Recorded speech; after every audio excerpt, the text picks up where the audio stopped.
Good afternoon. Good afternoon. Welcome to Rotary Club.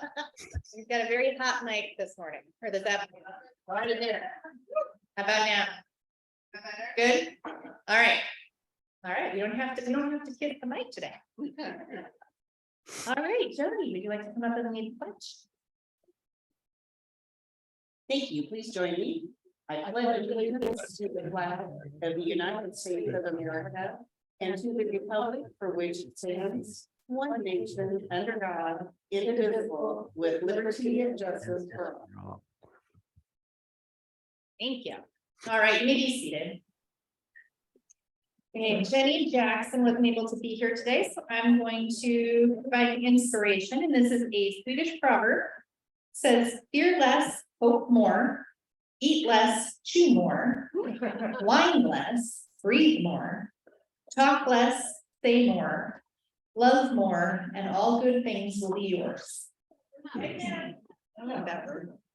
All right, do we have any visiting Rotarians? I think it's just done. Hi, everyone.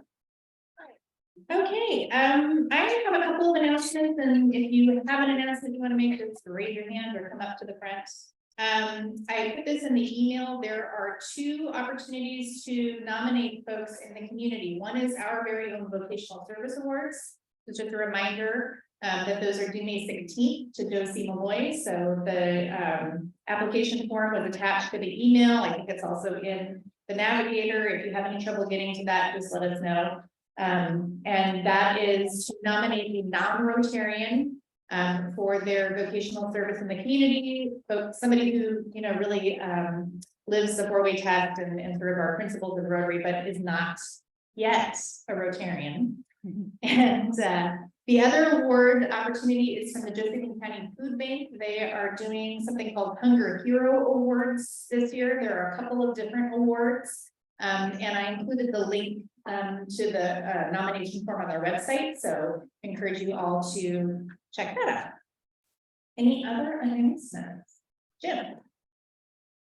I just want to let everybody know that the water project that we're working on in Coast Mountain is proceeding slowly forward. We have submitted the application to Definitely Nova, who marked the app about 195, and one of the people on the approving grant. Now we're really the chair of this our grant chair for our that should be ahead.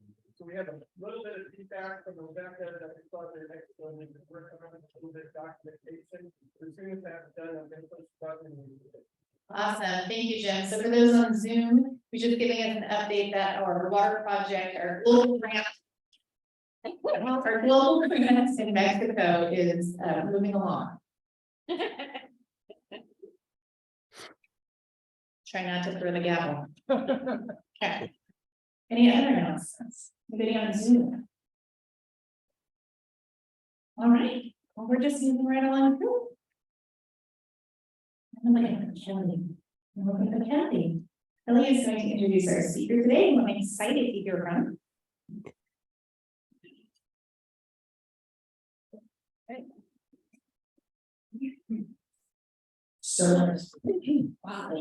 So our speaker today is none other than Trever Yarrish right there.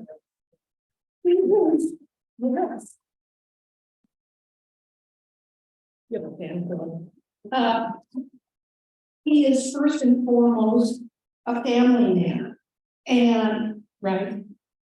As a caring husband and father, he consistently breathes these values of love and support into both his work and his community.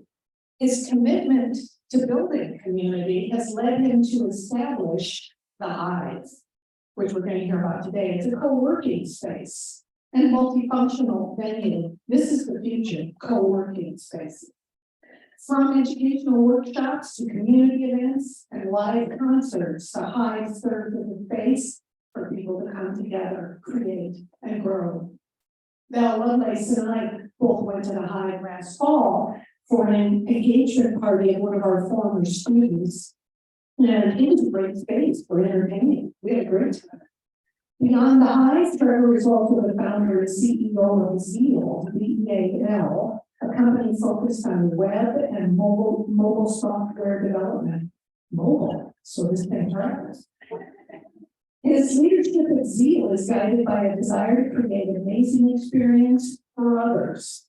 Now, Tommy, Mike Bird, and myself also know Trevor as a former board member from the Josephine County Cultural Trust. And with that, I welcome Trevor.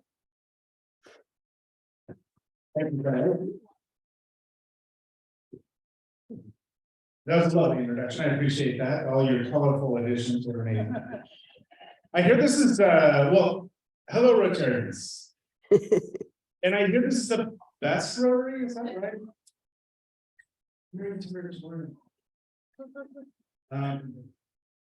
Hello online as well. It's good to see all of your faces a minute ago up on the big screen.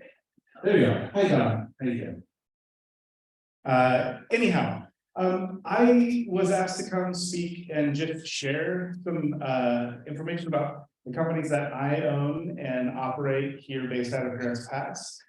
And so that's what I wanted to do. I wanted to share that information with you. And I'm going to start by sharing just a little bit about my background. So I was born and raised here in Grants Pass, native Grants Passian, yes. Moved away a few times, but moved back, gravitated back to the area. I have a lot of family here. It's a great place to raise kids. And so when that time came, I thought this was a great spot to do that. And my early career, a big part of my career was I worked at just right down the street, small little coffee company called Dutch Bros Coffee. And I was with Dutch Bros for about 12 years. And I started as a barista at that location, trained by Dane Boersma, and worked there for a bit and worked my way through the organization, worked in the management, all the different ranks. And when I left, I was the marketing director. And we went from 5 locations when I started to 150 locations when I left. Quite a ride. That was like, I did start college, but I had opportunities that were other opportunities. So I did not finish my degree. My degree was that 12 years of my life. It was incredible. I got to learn a ton. I got to grow a lot. I got to punch way above my weight and take on roles that I had no business doing or training for. And that's where I learned, trial by fire, basically. And so from there, I started a marketing company. I stepped out of that position, had an amazing launch client called Dutch Bros, and I was able to launch my own practice and started with a business partner. And we actually started a marketing company. Now I'm going to fast forward, and then this is kind of like one of those movies where you go forward in time, then you come back in time again. So we're going to fast forward to this present moment. About 3 years ago, my other company, which I'll talk about in a minute, Zeal, we had some extra space in our office, and I started doing some co-working in our Medford location. We had a large space in the Woolworth building there, the ground floor of the building. And we had extra space because most of our team was moving remote. And as a result of that, we had extra office space and a lease still left. So I started doing some co-working because I love people. I love working with people. I love seeing people. I love collaborating with people and smiling and laughing and having coffee and all the things that you do when you're in person with people, right? It didn't fit the business model of a software consulting company to also be like a sort of a quasi property manager. So when that lease was up, an opportunity came for me to not commute any longer and take up some space here in downtown Grants Pass. And so I took up space on G Street, right in between 6th and 7th Street in that building. And I got the upstairs of that space. And that's where I started the Hiive, which it started as a co-working space where I had desks for rent. We had conference room, meeting space. And that's what it started as. It's just a place for people to come work in the same space, share space with each other, be productive. But I also wanted to create a space that was creative as well. And promoted creativity and promoted collaboration between people who were in this space. And so as a result of that, I sort of expanded my footprint in the building to also take over a much larger space, which was like a venue space. And I just kept growing in the space, kept adding different areas of the building to what is the Hiive. And so the co-working, it's evolved over time. Initially, it was just this big open room with desks in it. And the open office concept, which we all know is actually a really terrible concept. But hey, you know, you can see each other and you can also overhear everything, and you have no privacy and everyone can see what you're working on all the time. And so there's this accountability and it feels terrible. So what was interesting though, COVID came. And when COVID came, obviously everything stopped and paused for a minute. And then as things were starting to unpause, we had different requirements around what space meant and what was required in order to allow people to come back into an office space. So I bought all these dividers, it turned it into a cubicle farm, which I hated. And it looked awful. And that's another part of what I have a passion for, which is creating experiences for people. So, and everything you do is an experience. When you come here and walk through that front door, that's an experience. It's an interaction you have with this place. So that is really important to me. And I wanted to create a space that people have, when it's a co-working space, that's an extra thing that you take on.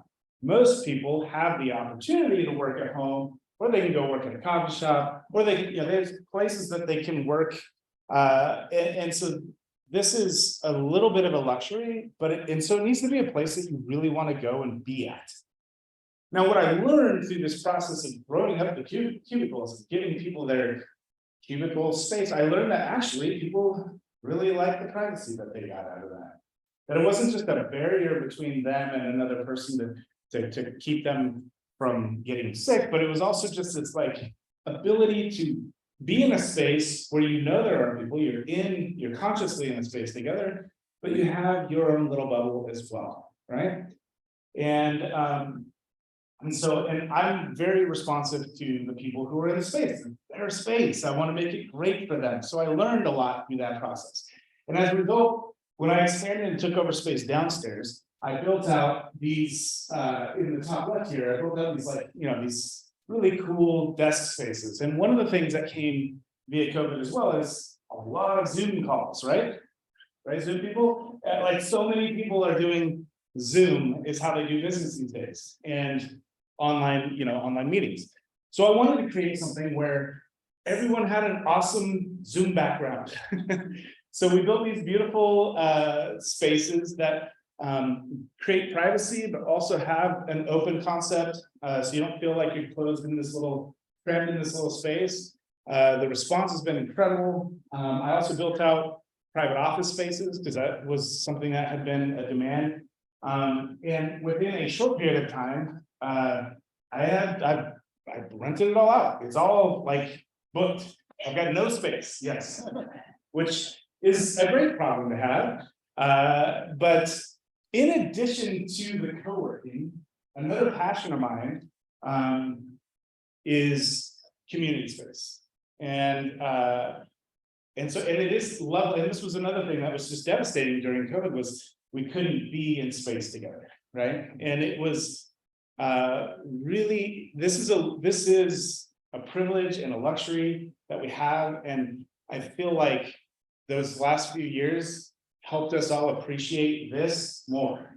And so that's something I wanted to lean into more as well. Can you go to the next slide? So by moving co-working downstairs, I expanded the venue upstairs. And so the venue upstairs is now, it can seat up to about 150 people. It's the space code is up to 200 capacity or occupancy, but it's real comfortable at 150. And we did some really neat things. We built out a bar, we built out a stage. So it's great for meetings, it's great for presentations, it's great for private parties. And we also produce live shows there as well. That's another passion of mine is music. And so as you can see, I kind of like, this was a place that was like a place where I could do all the things I love to do. And share that with other people, right? Because what I love to do is create space and opportunities and experiences for other people. So this is like my spot to do that. My other business is what enables me to do this. And so we'll talk about that in a minute, but this is like my passion. And I love creating this space. And there's a lot of opportunities for different groups to meet. How many people have been to the Hiive for an event? A decent number, yeah. So, and I invite you all to come take a look. It's right downtown, right on G Street there. So this meeting space, we've been able to host all kinds of amazing things, from small conferences to, you know, we've actually, there's been city meetings there. There's been, you know, things where it's like, oh, well, let's not do this in a city building. It feels way cooler to do this downtown in like a more community space. Well, it's so like, those are really awesome things we've had. We partner with the chamber, and the chamber has a lot of meetings there as well. We partner with So Ready. We've done pitch contests there. We partner with a lot of the organizations in the area. Barnstormers has their board meetings and other sessions there. We're working on some neat like radio hour type of shows potentially where we're collaborating. So it's just it's a very multi-use, multi-purpose space. There's everything from like weddings to parties to like social gatherings, meetings, presentations. Grand Theft Remembrance is housed out of this primarily. This is where all of the meetings happen. We also, can you go to the next slide? We also have a studio in-house where there's several podcasts that record out of our space. We have a full podcast studio that also does video podcasting as well. We have our own podcast, which is called Deep Dive from the Hiive, where it's interviews with artists and engineers and, you know, talk music and stuff like that. And but it's also just another multi-purpose space. On the top right here, there's a picture of the space set up for this incredibly cool. There's a new theater group in town. It's called the Aggregate, collected by Julia Cuppy, who's runs the theater program at Grand Space High School. This is also like her project, but what she did was she created this opportunity for these two accomplished writers who wrote a play during COVID. They wrote it remotely with each other because that's what the experience had to be. But they never have been able to workshop the show yet, and it was a musical. And so she created an opportunity for them to be able to workshop it and use the studio space to do that. And it was an amazing experience. So again, it's like, I love those creative ideas, those creative things that we can do with the space. I'm always open to different ideas. I'm always open to trying things and seeing if it works. So it's that kind of space. That's, you know, it's like, you got an idea, you got some crazy thing you want to try. I'm always open to have a conversation. Right downstairs in the building, we've got a coffee house down there as well. So like great, amazing coffee and food in the building. And so that's the studio.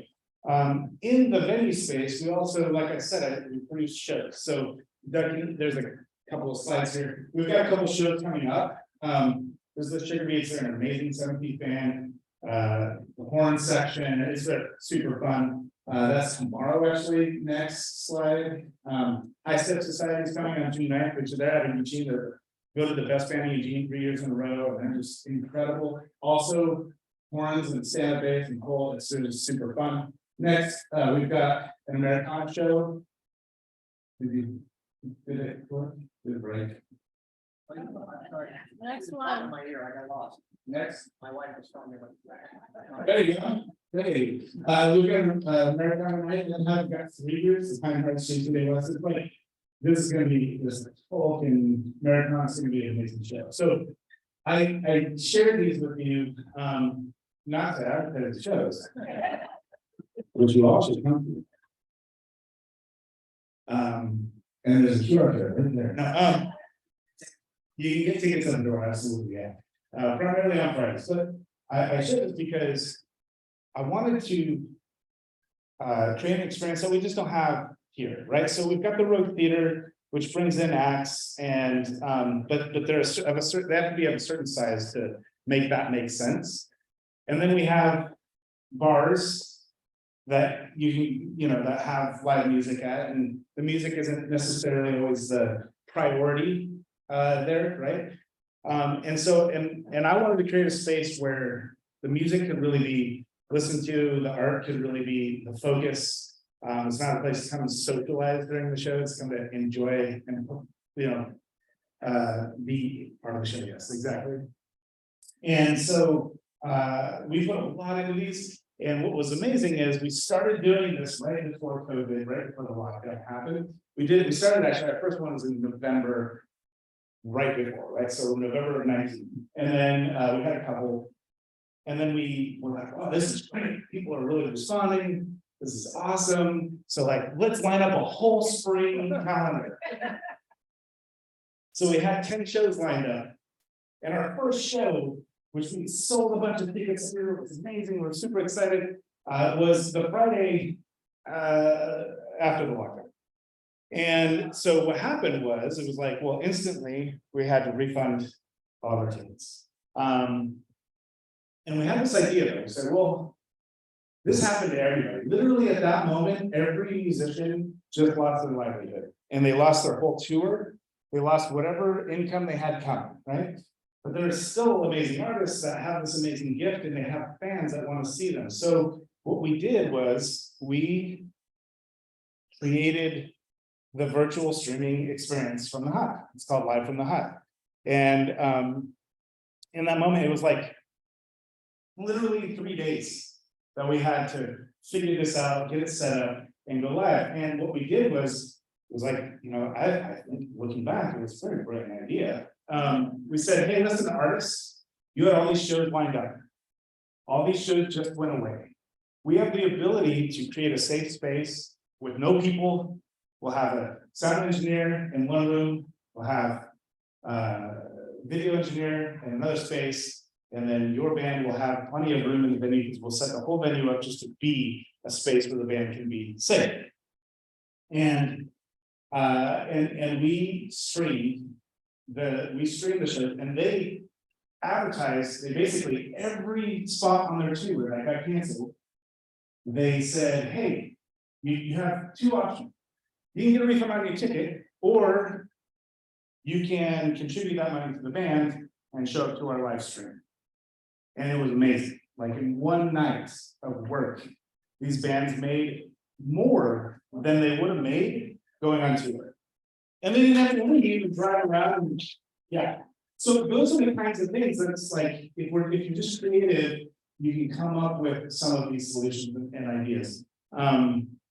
And so there were a couple of shows that got canceled because the logistics of it, too many people in the band, or it just wasn't able to, like travel or whatever it was. There was logistics, but for the most part, we were able to do most of those shows as a virtual show. And it was an amazing experience, and we got to help those artists try and survive. Yeah, exactly. Yeah, thank you, Patty. I needed that. I needed that help there. So moving forward from that, every show is better than the last as far as what we can do as a production crew, what we put into it. And that's just the whole experience at the Hiive. And that's what I try to share with other people is like, your business is only as good as the effort you continue to put into it, right? And what's not growing is dying, right? There's no status quo.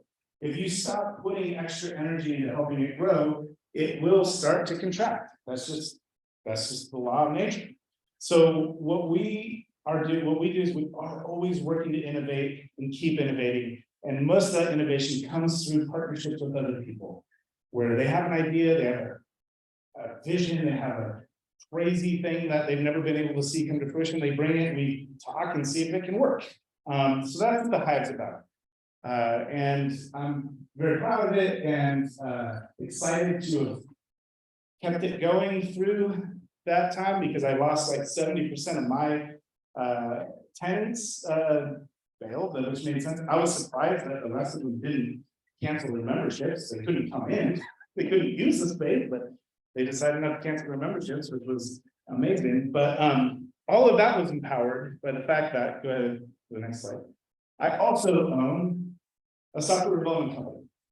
And during the pandemic, software thrived. Everything became software centric. You had to have software to do anything, right? And there was so much more need for development and money being infused in projects that I think overall made the world more accessible, but are also, it's like there were a lot of companies planning on the pandemic to just last forever. And so they invested a whole bunch of money in building things out that maybe aren't as necessary right now, the way that society is at this moment, but were necessary a couple of years ago. So software was very strong. We were blessed during the pandemic as a company, as a consulting company in software. What we do, people hire us, Zeal. This is part of my team here. This is part of our website here. But what we do is companies hire us as a consulting company to help them build their software, whether that's a product that they sell to their customers, or whether that's rebuilding their intranet, like their internal systems. They use all of these things that don't work very well for their need, and they need to just like rebuild something that works for them. That's what we get hired to do. And we work with companies as small as startups that have some funding, all the way to Fortune 500, Fortune 100 companies in our portfolio. And so it's a huge range of software types. But I just feel blessed to have been able to build this company here at Southern Oregon. Because when I started, this is another sort of theme, which is anytime I would say, yeah, I'm starting a software consulting company based in Southern Oregon, people would like, you can't do that. You got to go to San Francisco, or you got to go to Portland or Seattle. Like, you can't. There's no way you can do that in Southern Oregon. Which it was harder, for sure. Proximity is a huge part of business, right? And so we had to overcome that. But it's like, watch, we'll do it. We'll figure it out. And it took some time, but we got to figure it out. And Zeal just turned 10 in March. We had our 10th anniversary. And yeah, and the company's thriving and doing really great. And very proud of that. And that has enabled me to take on and build other things, right? So the Hiive is a passion project. I mostly put everything that it does back into it to help grow it and grow its opportunities and options.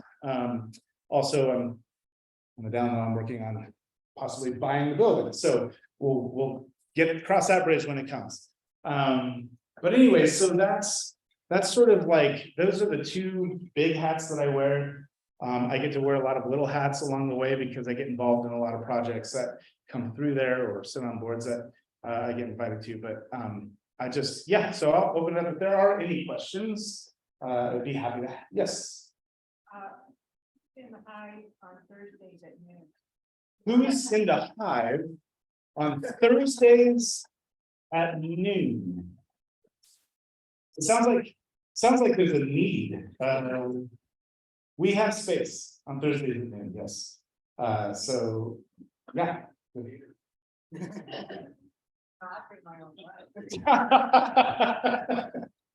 We should talk. Yes.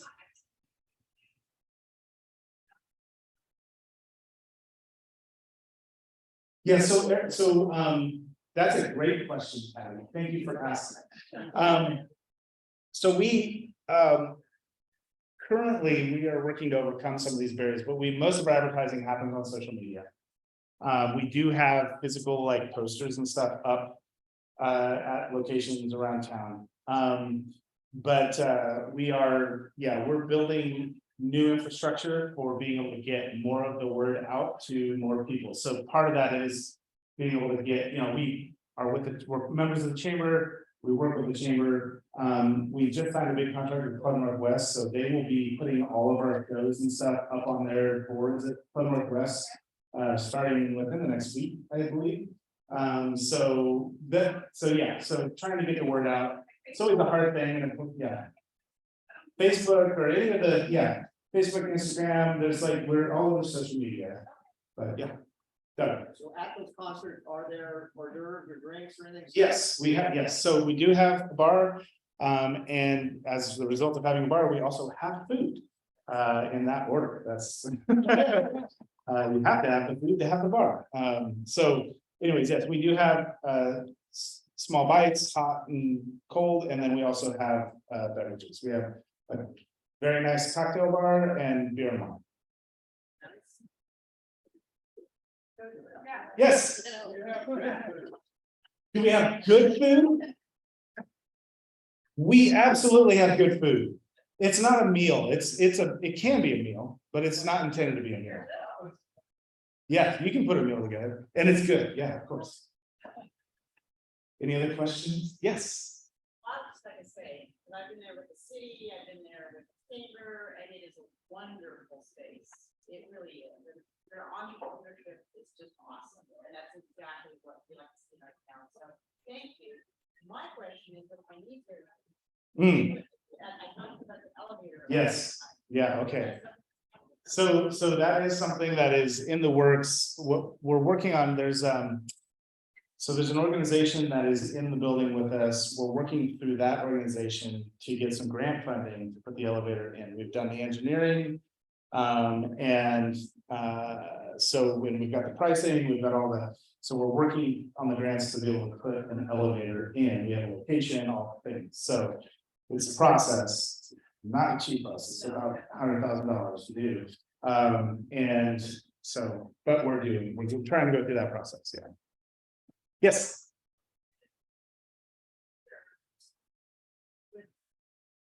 Oh, yes.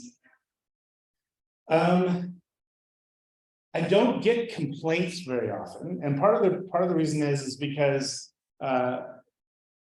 so we have a small lot that is available, and then there's a city lot right across from us.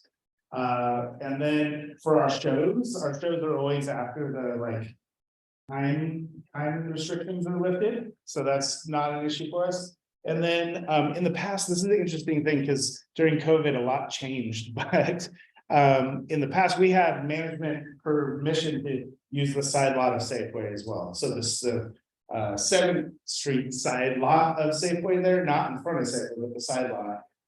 That parking was also available for us to use. So we never really had a lot of complaints. I mean, people figured it out just like anything else, but yeah, it's downtown. We don't have a parking structure, so. Yes. I don't have a question, but I want to echo Valerie's sentiment. Mid-Road Foundation has reserved space there. We have these there once in a while. It is a great space to go have a quiet meeting in the morning or afternoon or whatever. I like where roasters and the coffee places, but sometimes it's too noisy. You can go in there and find a great place. Well worth, I think we spent $200 for 10 hours, whatever it was. I don't know. Yeah. Well worth it. Thank you, Doug. Well worth it. Yes. Right, your downstairs is for typical businesses, but is it an incubator or a more Yeah, that's a great question. So the question was for those online, is the downstairs an incubation phase or are they just businesses working there? Primarily at this moment, their businesses working in there. We have in the past incubated a couple of businesses, selected a couple of women-led companies that we gave space to and incubated a few years ago. During COVID, they actually grew and moved into a new space. And then, so we've done it in the past. Currently, right now, there is only, I think, 1 or 2 incubator type of opportunities. And basically what that is, they're there on like a scholarship, essentially. Like we don't charge them, we give them space, they have use of the space and utility of the space. They can have like meetings to like close deals and things like that. We do some coaching. as well, but primarily it is individual people that who work for companies, many of which aren't in the area. I mean, we've got AT&T employees, and then we also have an artist that's in residency that has a design company. Dan Kennedy is amazing. Some of you maybe have worked with Dan. Anyhow, so we also do display art. We participate in First Friday generally. When we're not having a show, when we have a show, we don't open the space for the First Friday because we're getting ready for a show, but yeah, so. Yes. Can I buy tickets to an event directly from you, or do I need to go on to the event plus? You can buy them at the door. We generally have we reserve at least a handful of tickets to be purchased at the door, so yes. You can just we don't have a box office with ours, so you can buy them on Eventbrite, or you can buy them at the door. One other thing, what does Mike Smith do for you? What does Mike Smith do for me? Mike wears a lot of hats. Mike is sort of like a general manager for the venue. So if you call to book the space, Mike will work with, he'll work you through the process, make sure that you're accommodated and have all the needs that you have met. So that's what Mike does. Pat. No, it's not that kind of bar, Patty. It's a special event bar, so yeah. Yeah, it is not open during normal business hours. Yes, it's an event bar. Yeah.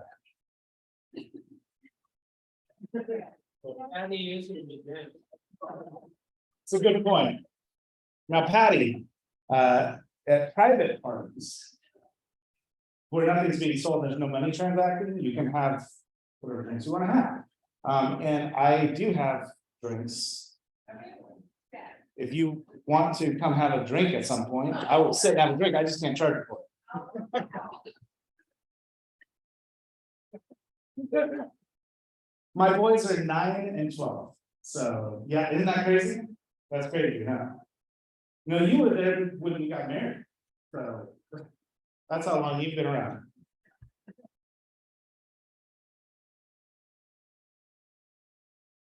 Thank you all very much.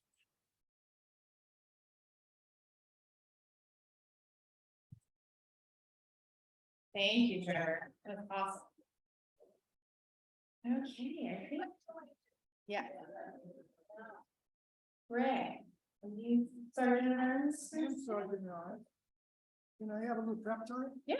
You think we can do a Zoom group meeting with them so they can talk about this quick quiz, 6 questions? Sure. Where they can talk amongst themselves without blurting out the answers to.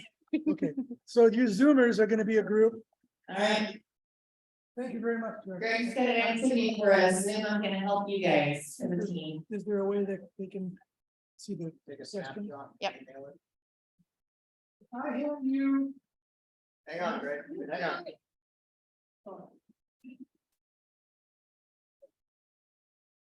If you take the 6-question quiz from my hand, you are the team captain.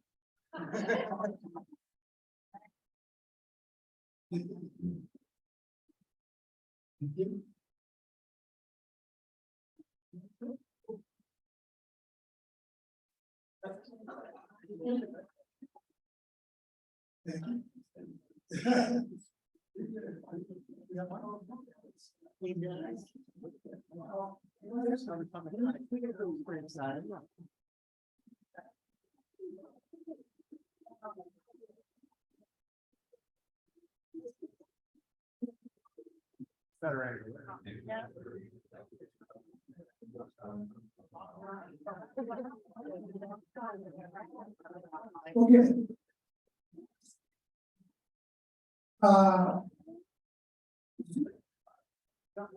Zoom people hear me or only can someone hear you?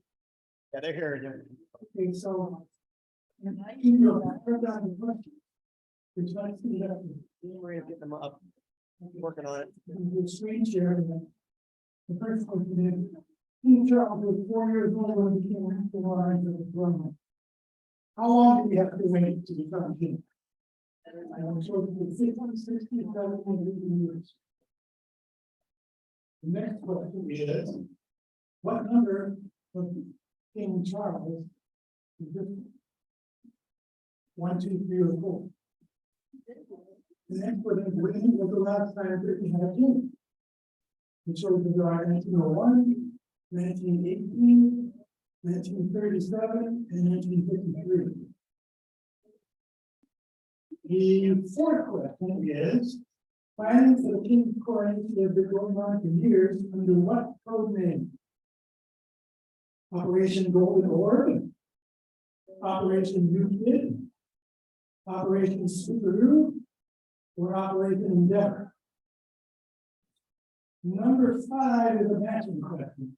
You have to match the 4 nations in the United Kingdom with their official flora. So the 4 countries are England, Northern Ireland, Scotland, and Wales. The 4 flowers are rose, daffodil, thistle, and shamrock. And the last question is going to be, at the reception after the coronation, there was a life-size bust of King Charles made from which of the following? Sand, stone, chocolate, or clay? Okay, how long to try to finish your table? We'll use Doug Walker as the official scorekeeper as usual. Pencils with an eraser. Don't piss me off. I'll take the points. Okay, anybody need more time in here? We got answers? Great. Margaret, it looks so fun.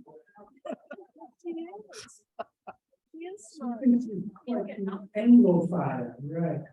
So this is all about the coronation of King Charles, which was last Saturday at 2 a.m. our time. How are we doing with these Zoomers? Okay, so the Zoomers should have a screen share with the question. And I think they can talk about themselves. I muted them from here, so we won't hear them talk. So if they unmute themselves, They can talk to each other. themselves. They can talk to Then each you other. guys know what the answers are?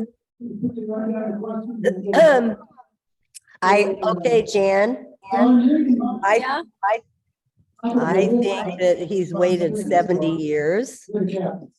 I agree. Yep. And I'm just gonna say he's Charles IV. I have no Also, idea. get your happy box ready. Okay. I would say that the last time they had a king would be 1937. Wasn't that when Queen Elizabeth took Jamie, over? I'm really concentrating on this quiz, you're doing something else. Yeah, I get that. Yeah. That would be right. Okay, and what's the next one? Planning for the coronation has been going on for years. Until what? Okay, I'm going to start. Under what code name? All questions related to English royalty based on I the think it should be coronation last Saturday. Operation New King Kid. Charles was 4 years old when he became. Yeah, but it next was in probably line Golden to Orb. the throne. No, Okay, we'll call it Golden How Orb. long did you have to wait until you became? Anybody have king? a, okay. Which table said 50 years? Which table said Oh my 50? God. No?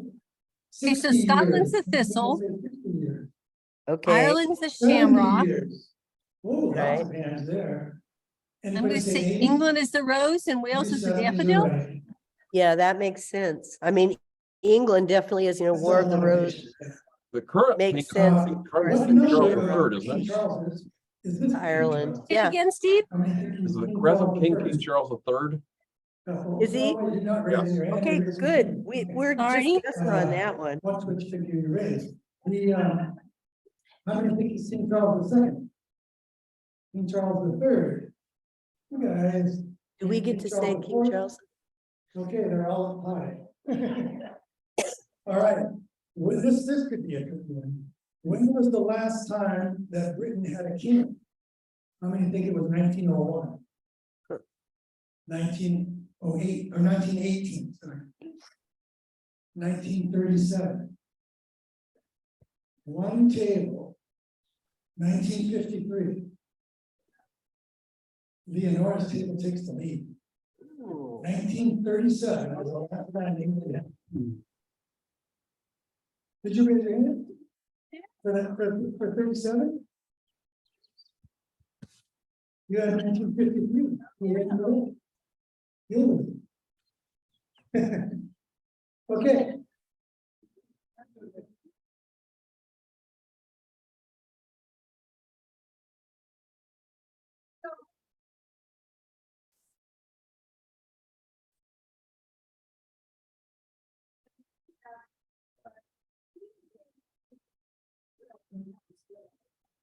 According to the website, it said the last time England had a king was 1932. So that's wrong? Okay. Well, that's okay. Doug will take care of all the scoring. I will fix it. Yes. So everything is really on the up and up. Okay. The secret code name, planning for the king's coronation has been going on for years. Under what secret code name? Operation Golden Orb? Ooh, lots of choices for that. Operation New Kid? Operation Switcheroo? Operation Endeavor? Operation Golden Orb. Good job, Jan. Right. 1, 2, Oh, it's Hang on. 2. 1, Two 2, 4, 5, 6 and 7. 6 and 7 and 0. Okay. Okay. All of your teachers are always up for these questions, the matching question. Match the flora on the coronation emblem with the 4 nations in the United Kingdom. England, Rose, rose, correct. Northern Ireland, shamrock, shamrock, correct. Scotland, thistle, thistle, correct. So Wales is daffodil. daffodil. You get, how did everybody get all 4? Pretty good. Everybody, okay. Oh, wait, Don, see, you got 6 of them. What do you know, Don?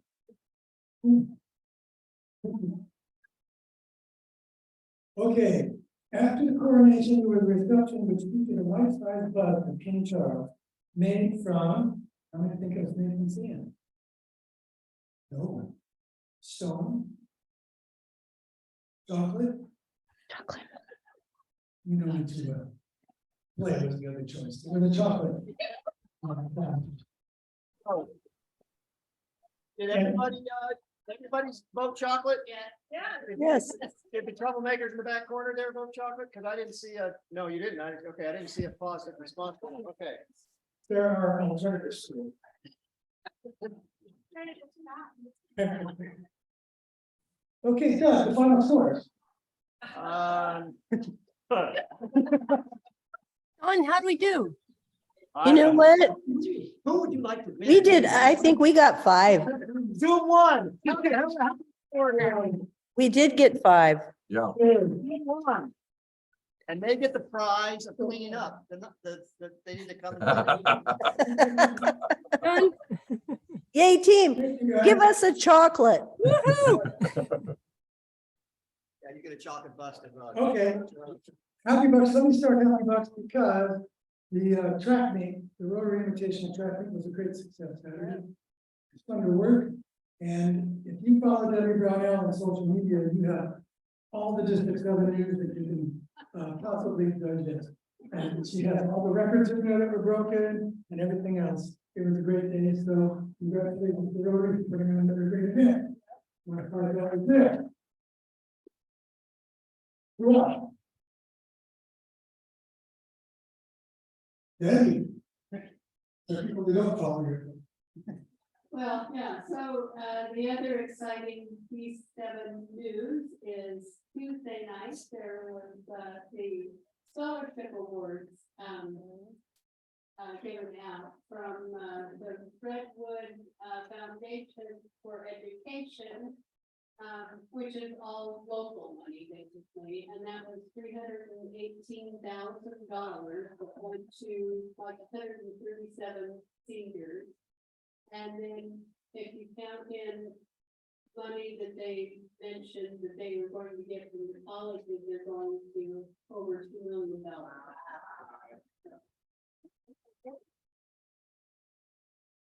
And I didn't comment about the Turkish school, but at the high school, one of their students won, the Ford Family Foundation Scholarship, probably one of the students scholarship that a high school student can win. So it's $40,000 a year, I think, for their entire career.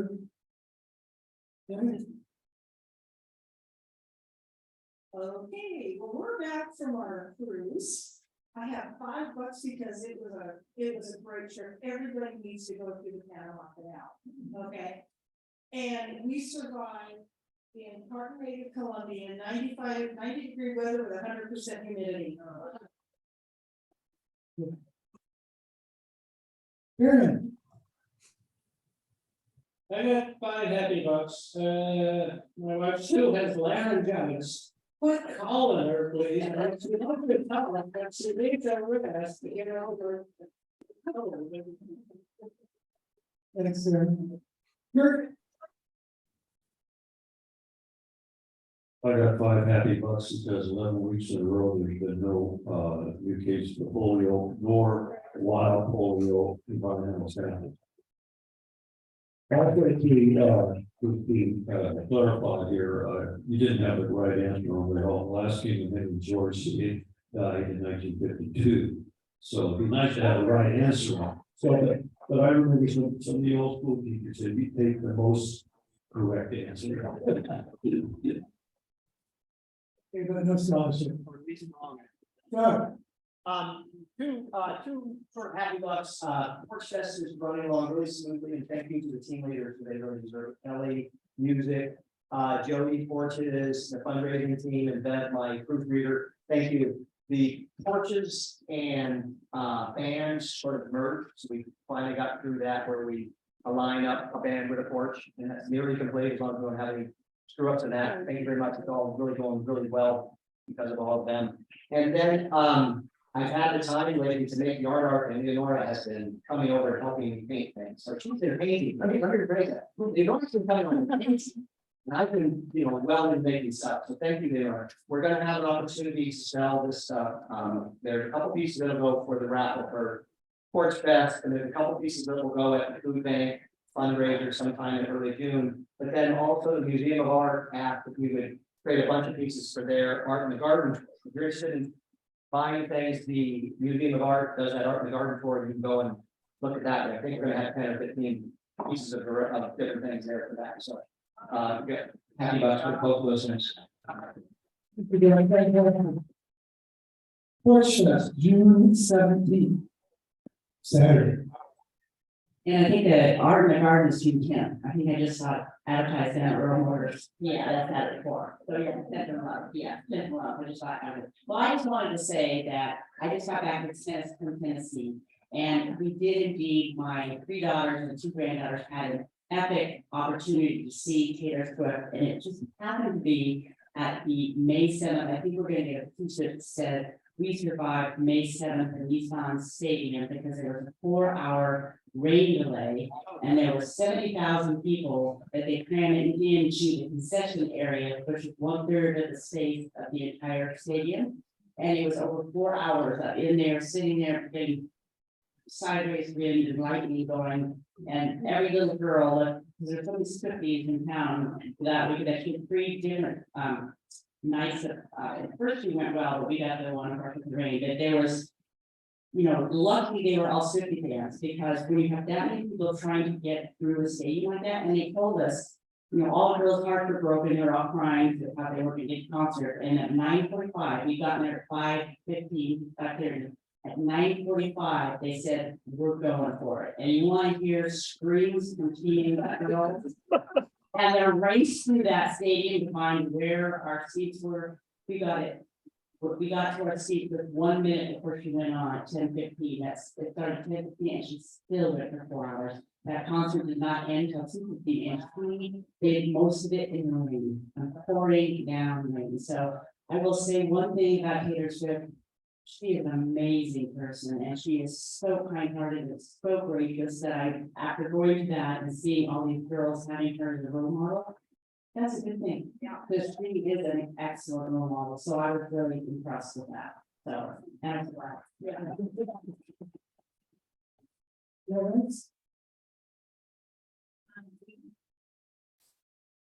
All right, tonight is part of that design January or up on you. Well, money flowing to do. What about all your wings? Okay, thanks very much.